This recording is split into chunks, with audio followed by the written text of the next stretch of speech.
Hello বন্ধুরা, আজকে একটা কথা শেয়ার করার লাগি আইলাম। কিতা শেয়ার করার লাগি আইলাম, ওই যে ফেসবুকও দেখায় কলম প্যাকেটিং এর কাজ, তো ওই কাজের লাগি আমি নাম্বারটা লইয়া কল করছিলাম। ভাবতাম গড় বইয়া কিতা করতাম, তো এরকম একটা কাজ পাইলে করলে তো ভালো হইব।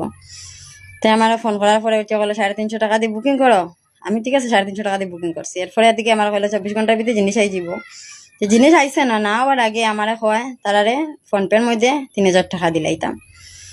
একটা সময় কইছে, আর দুইটার সময় আবার হয় তোমার জিনিস আই গেছে, তুমি জিনিস লইয়া। কলকাতা থেকে কিন্তু 1 ঘন্টা আওয়া যায়নি আমরা আসাম, মানে করিমগঞ্জ ডিস্ট্রিক্ট বা শিলচর ডিস্ট্রিক্ট কোনো সময় হতো না।